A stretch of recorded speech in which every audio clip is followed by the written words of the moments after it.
सभी शिक्षकों और सारे व्यूअर्स का टीचर अपडेट 247 यूट्यूब चैनल पे तहे दिल से हार्दिक स्वागत और अभिनंदन है। साथियों, जैसा कि आप सबको मैंने पहले ही लेटर के माध्यम से अवगत करा दिया था कि इस बार जो छठ और दीपावली का जो पेमेंट होगा वो एडवांस पेमेंट की तैयारी चल रही है और इसको लेकर के सारे जिले जो है अपने अपने स्तर से पत्र निकाल करके और एब्सेंटी फॉर्म जमा करने की प्रयास कर रहे हैं। इसको लेकर के एक और लेटर आया हुआ है, देख सकते हैं, कार्यालय चिन्हित मध्य विद्यालय मनिकपुर प्रखंड सरैया, ये जो है मुजफ्फरपुर जिले का एक ब्लॉक है। अभी यहाँ पे देखने का प्रयास करते हैं कि ये एक्चुअल में इसमें क्या क्या बातें बोली गई है। तो प्रखंडाधीन मध्य एवं प्राथमिक विद्यालय के प्रधानाध्यापक से अनुरोध है कि कार्यरत पुराने नियमित शिक्षक, जो पुराने जो रेगुलर टीचर हैं, 34,540 कोटि के शिक्षक, विद्यालय अध्यापक तथा विशिष्ट शिक्षक का माह अक्टूबर 2025 का ई शिक्षा कोष पर बनी उपस्थिति के आधार पर भौतिक अनुपस्थिति विवरण राजकीय मध्य विद्यालय मनिकपुर में दिनांक 15/10/2025 को 11:30 बजे से 3:30 बजे अपराह्न तक विहित प्रपत्र में उपलब्ध कराने की कष्ट करें। इस माह में भी अग्रिम भुगतान के आदेश की आशा है। कृपया निर्धारित तिथि को ही उपलब्ध कराने का कष्ट करें। मतलब सीधी सी बात अगर बोला जाए तो जितने भी पुराने रेगुलर टीचर हैं, 34,540 कोटि के टीचर हैं, विद्यालय अध्यापक जो कि टीआरई वाले हो गए, विशिष्ट शिक्षक जो सक्षमता पास वाले हो गए, तो इन सारे टीचर का जो ई शिक्षा कोर्स पे अटेंडेंस बना हुआ है, उस अटेंडेंस के आधार पे इनका जो एब्सेंटी है वो हर हाल में 15 तारीख तक 11:30 3:30 के बीच में एक स्कूल दिया गया है, राजकीय मध्य विद्यालय मनिकपुर, इसमें जमा करने की बात की गई है। आगे अगर देखा जाए तो कुछ नोट पॉइंट है। पहला नोट पॉइंट क्या है, तो पुराने माध्यमिक और उत्क्रमित मध्य माध्यमिक विद्यालय के प्रधानाध्यापक तथा सभी कोटि के शिक्षकों का अनुपस्थिति विवरण नहीं देना है। देखिए ध्यान से, पुराने माध्यमिक और उत्क्रमित माध्यमिक के प्रधानाध्यापक तथा सभी कोटि के शिक्षकों का अनुपस्थिति विवरण नहीं देना है। मतलब देख लीजिए यहाँ पे मेंशन किनका है। पुराने जो भी माध्यमिक सेकेंडरी है, उत्क्रमित माध्यमिक है और जो एचएम है, उनमें सारे कोटि के टीचर का एब्सेंटी रिपोर्ट नहीं देना है। जिला शिक्षा पदाधिकारी मुजफ्फरपुर के आदेश के आलोक में इनका अनुपस्थिति विवरण माध्यमिक शिक्षा कार्यालय शिक्षा भवन मुजफ्फरपुर में जमा होगा। मतलब इन कोटि के टीचर्स का, जिसको मैंने अभी ब्रैकेट किया, बॉक्स किया है, इन कोटि के टीचर्स का इस स्कूल में जमा नहीं होगा, इनको मुजफ्फरपुर जाना होगा अपना जमा करने के लिए। सेकेंड पॉइंट है, इसके साथ संलग्न अनुपस्थिति विवरण पत्र के मध्य और प्राथमिक विद्यालय के प्रधानाध्यापक अपने विद्यालय का अनुपस्थिति विवरण उपलब्ध कराएंगे। ठीक है। थर्ड पॉइंट है, कृपया निहित अनुपस्थिति विवरण प्रपत्र में ही अनुपस्थित विवरण उपलब्ध कराने का कष्ट करेंगे। जो फॉर्मेट दिया गया उसी फॉर्मेट में ही कराना है, खुद से नहीं कराना है। नंबर 4 पॉइंट है, अन्य जिला से स्थानांतरित कुछ शिक्षकों का अपने पूर्व स्थापित जिला में एलपीसी आउट नहीं होने के कारण, एलपीसी इन नहीं होने के कारण वेतन बाधित है। बहुत सारे टीचर जो कि म्यूचुअल ट्रांसफर करा के आए थे या उनका जिला ट्रांसफर हुआ था, तो वैसे टीचर्स का एलपीसी आउट नहीं हो पाया है और उसमें से कुछ का एलपीसी इन भी नहीं हो पाया है। मतलब किसी का आउट ही नहीं हो पाया है, जबकि कुछ जो टीचर्स हैं उनका एलपीसी आउट हो जाने के बाद जिस जिले में वो कार्यरत हैं, खासकर पे मुजफ्फरपुर का लेटर है तो मुजफ्फरपुर में कार्यरत है, तो उनका एलपीसी इन नहीं हो पाया। तो जब तक ये दोनों प्रोसेस से आप गुजरिएगा नहीं, एचआरएमएस पोर्टल पर जब तक आपका एलपीसी इन होने के बाद वर्तमान जिला शो नहीं कर देता है, तब तक वैसे टीचर्स का जो सैलरी है वो बाधित किया गया है, रोका गया है। वैसे शिक्षक एलपीसी आउट कराने का प्रयास करें। जिनका एलपीसी आउट नहीं हुआ है, जल्दी से अपना एलपीसी आउट करा लीजिए। आपको 1-2 बार हो सके तो जिले में दौड़ना पड़ेगा, या अपने संबंधित एचएम से बात करनी होगी या फिर अपने बीआरसी से बात करना होगा। और जिनका एलपीसी इन नहीं हुआ है वो अपना एलपीसी इन करा लें।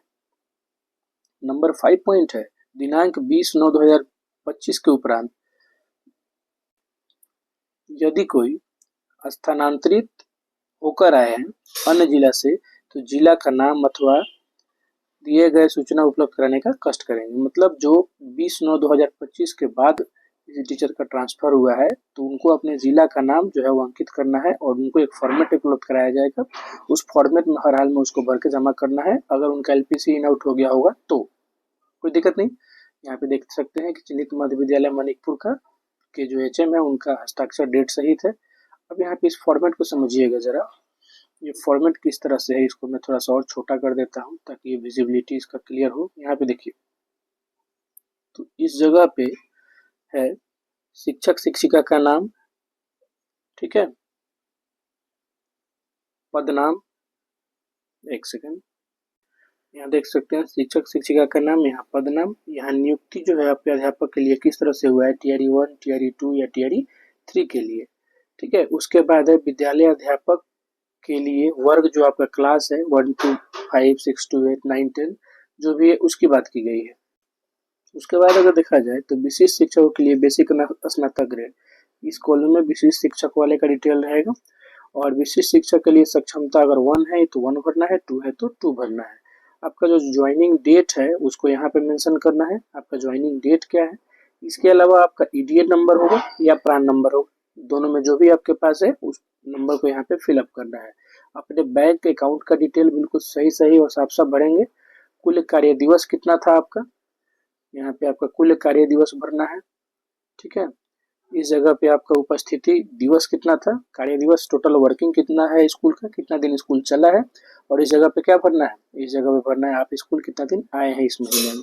अनुपस्थिति दिवस, आप एब्सेंट कितना दिन किए हैं, है ना, मतलब आपकी हाजिरी कितना दिन नहीं बन पाई है, चाहे छुट्टी के कारण हो।